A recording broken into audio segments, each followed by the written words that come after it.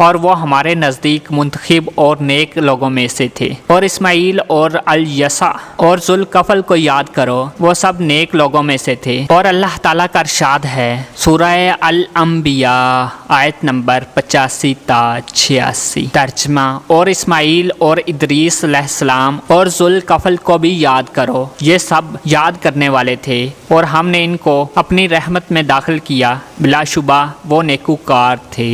اور اللہ تعالیٰ نے فرمایا سورہ النساء آیت نمبر 163۔ ترجمہ: اے محمد، ہم نے تیری طرف وحی بھیجی ہے جس طرح نوح اور ان کے پچھلے پیغمبروں کی طرف بھیجی تھی، اور ابراہیم اسی طرح، اور اسماعیل اور اسحاق اور یعقوب اور اولاد یعقوب اور عیسیٰ اور ایوب اور یونس اور ہارون اور سلیمان کی طرف بھی ہم نے وحی بھیجی تھی، اور داؤد کو ہم نے زبور عنایت کی۔ اور ارشاد باری تعالیٰ ہے سورہ البقرہ آیت نمبر 136۔ ترجمہ: مسلمانوں، کہو کہ ہم خدا پر ایمان لائے اور جو کتاب ہم پر اتری اس پر، اور جو صحیفے ابراہیم اور اسماعیل اور اسحاق علیہ السلام اور یعقوب اور ان کی اولاد پر نازل ہوئی، اور اس کے ساتھ ملتی جلتی ایک اور جگہ آل عمران بھی ہے۔ ایک اور جگہ اللہ تعالیٰ نے فرمایا سورہ البقرہ آیت نمبر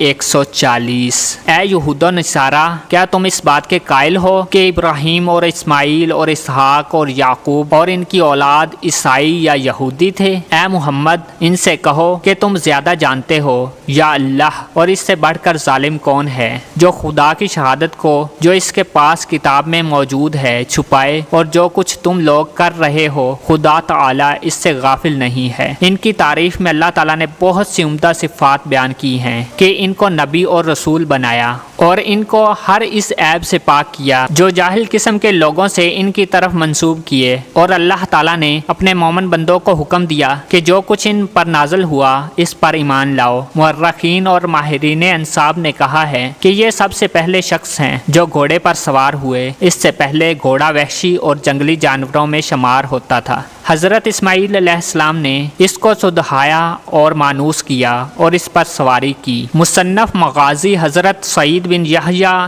اپنی سند کے ساتھ حضرت عبداللہ بن عمر رضی اللہ تعالیٰ عنہ سے بیان کرتے ہیں کہ رسول اللہ صلی اللہ علیہ وآلہ وسلم نے فرمایا کہ گھوڑے پالو اور اس پر سواری کرو، یہ تمہارے باپ اسماعیل علیہ السلام کی وراثت ہے۔ یہ خالص عربی گھوڑے وحشی تھے، اللہ کی عطا کردہ قوت سے انہوں نے ان کو بلایا تو وہ آپ کے ہاں پہنچ گئے۔ اور حضرت اسماعیل علیہ السلام نے ہی سب سے پہلے فصیح و بلیغ عربی زبان میں کلام کیا۔ انہوں نے یہ خالص عربی زبان عربی قبائل جرہم، عمالیق اور اہل یمن سے سیکھی تھی۔ یہ لوگ ابراہیم خلیل اللہ سے پہلے قدیم عربوں میں تھے۔ اموی نے اپنی سند کے ساتھ نبی کریم صلی اللہ علیہ وآلہ وسلم سے بیان کیا ہے کہ سب سے پہلے واضح اور صاف عربی حضرت اسماعیل علیہ السلام نے بولی، جبکہ آپ کی عمر اس وقت 14 سال تھی۔ اور یہ پہلے بیان ہو چکا ہے کہ جب وہ جوان ہوئے تو قبیلہ عمالیق کی ایک عورت سے شادی کر لی، اور آپ کے والد محترم نے اس کو چھوڑنے کا حکم دیا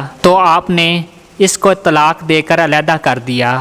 مووی کہتے ہیں کہ اس کا نام عمارہ بنت سعد بن اسامہ بن العمالکی تھی، تو وہ مستقل طور پر آپ کے پاس رہی۔ اس سے حضرت اسماعیل علیہ السلام کے 12 لڑکے پیدا ہوئے۔ مورخ محمد بن اسحاق نے ان کے نام بھی لکھے ہیں جو کہ درج ذیل ہیں: نابت، کیزر، ازبل، میشی، مسمع، ماش دوسا، یتور، ارر، نبش، تیمہ، کیزما۔ اہل کتاب نے بھی اپنی کتب میں اسی طرح ذکر کیا ہے۔ ان کے ہاں یہ بات بھی ہے کہ ان کو بڑے عظیم 12 لڑکوں کی بشارت دی گئی، لیکن ان کی تفصیل اور تعبیر میں غلط بیانی کی ہے، کیونکہ یہی مذکورہ 12 لڑکے مراد لینا ٹھیک نہیں ہے۔ حضرت اسحاق بن ابراہیم علیہ السلام۔ اس سے پہلے بیان ہو چکا کہ حضرت اسحاق علیہ السلام کی ولادت کے وقت حضرت ابراہیم علیہ السلام کی عمر 100 سال اور آپ کی والدہ محترمہ کی 90 سال عمر تھی۔ آپ حضرت اسماعیل علیہ السلام سے 14 سال بعد پیدا ہوئے۔ اللہ تعالیٰ نے ارشاد فرمایا سورہ الصافات آیت نمبر 112 تا 113، اور ہم نے ان کو اسحاق کی بشارت بھی دی کہ وہ نبی اور نیکوکاروں میں سے ہوں گے، اور ہم نے ان پر اور اسحاق پر برکتیں نازل کی تھیں، اور ان دونوں کی اولاد میں سے نیکوکار بھی ہیں اور اپنے آپ صریح ظلم کرنے والے بھی ہیں، یعنی گناہ گار بھی ہیں۔ اللہ تعالیٰ نے اپنے کلام پاک میں بہت سے مقامات پر آپ کی تعریف و توصیف فرمائی ہے، اور اس سے پہلے ایک حدیث حضرت ابو ہریرہ کے واسطے سے بیان کر چکے ہیں کہ رسول اللہ صلی اللہ علیہ وآلہ وسلم نے فرمایا کہ کریم ابن کریم ابن کریم ابن کریم یوسف یعقوب بن اسحاق بن ابراہیم علیہ السلام ہیں۔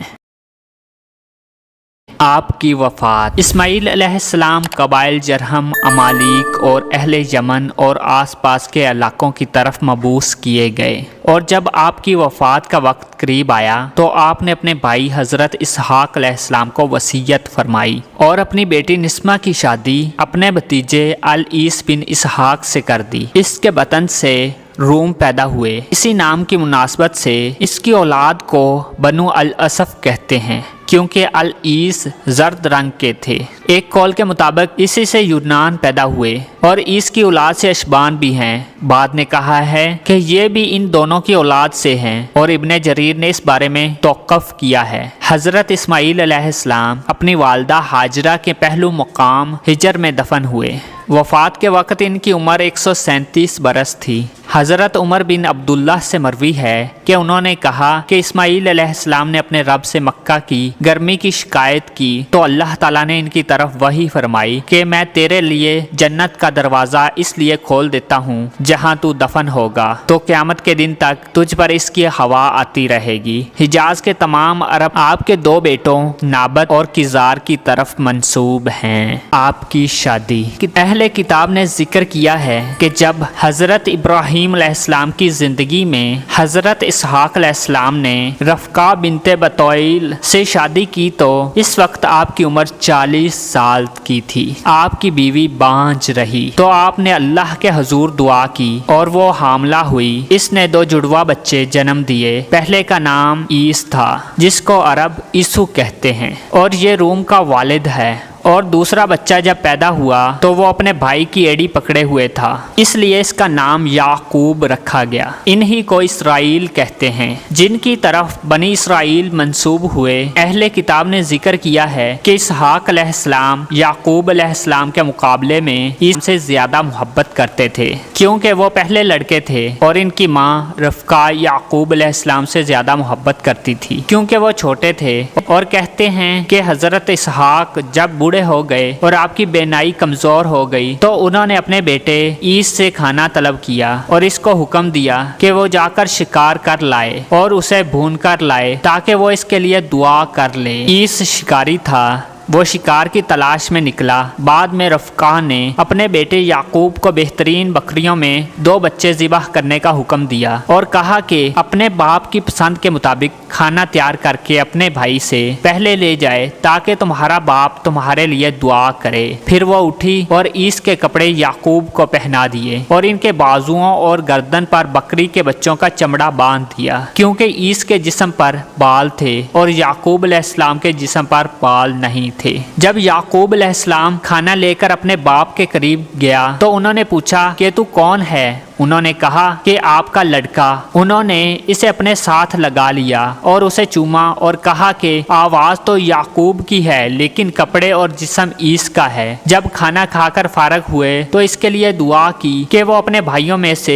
زیادہ قدر و منزلت والا ہو اور اس کا نام تمام بھائیوں سے اور تمام قبائل پر زیادہ بلند ہو اور اس کی رزق اور اولاد زیادہ ہو۔ جب یعقوب علیہ السلام ان سے الگ ہوئے تو عیس بھی شکار کر کے واپس آ گیا اور وہ کھانا تیار کر کے لایا جس کا اسے باپ نے حکم دیا تھا، اور آپ کے قریب گیا تو یعقوب علیہ السلام نے کہا کہ بیٹے یہ کیا ہے؟ عیس نے کہا کہ ابا جان یہ آپ کا پسندیدہ کھانا ہے۔ انہوں نے کہا کہ ابھی تھوڑی دیر پہلے تو کھانا میرے پاس نہیں لایا اور میں نے کھا کر تیرے لیے دعا نہیں کی؟ کہا نہیں، اللہ کی قسم میں اس سے پہلے تمہارے پاس کچھ بھی نہیں لایا۔ لیکن عیس سمجھ گیا کہ اس کا بھائی چالاکی سے کھانا میرے سے پہلے ہی کھلا چکا ہے تو عیس بہت ناراض ہوا۔ کہتے ہیں کہ اسحاق علیہ السلام کی وفات کے بعد یعقوب کو قتل کرنے کی دھمکی دی اور اپنے والد سے ایک اور دعا کرنے کی درخواست کی۔ تو اسحاق علیہ السلام نے دعا کی کہ یا اللہ اس کی اولاد کے لیے سخت زمین مفید ہو اور اس کے پھلوں میں اضافہ اور برکت ہو۔ جب ماں کو پتہ چلا کہ عیس نے یعقوب کو قتل کرنے کی دھمکی دی ہے تو اپنے بیٹے یعقوب کو حکم دیا کہ وہ اس کے بھائی اپنے ماموں لابان کے پاس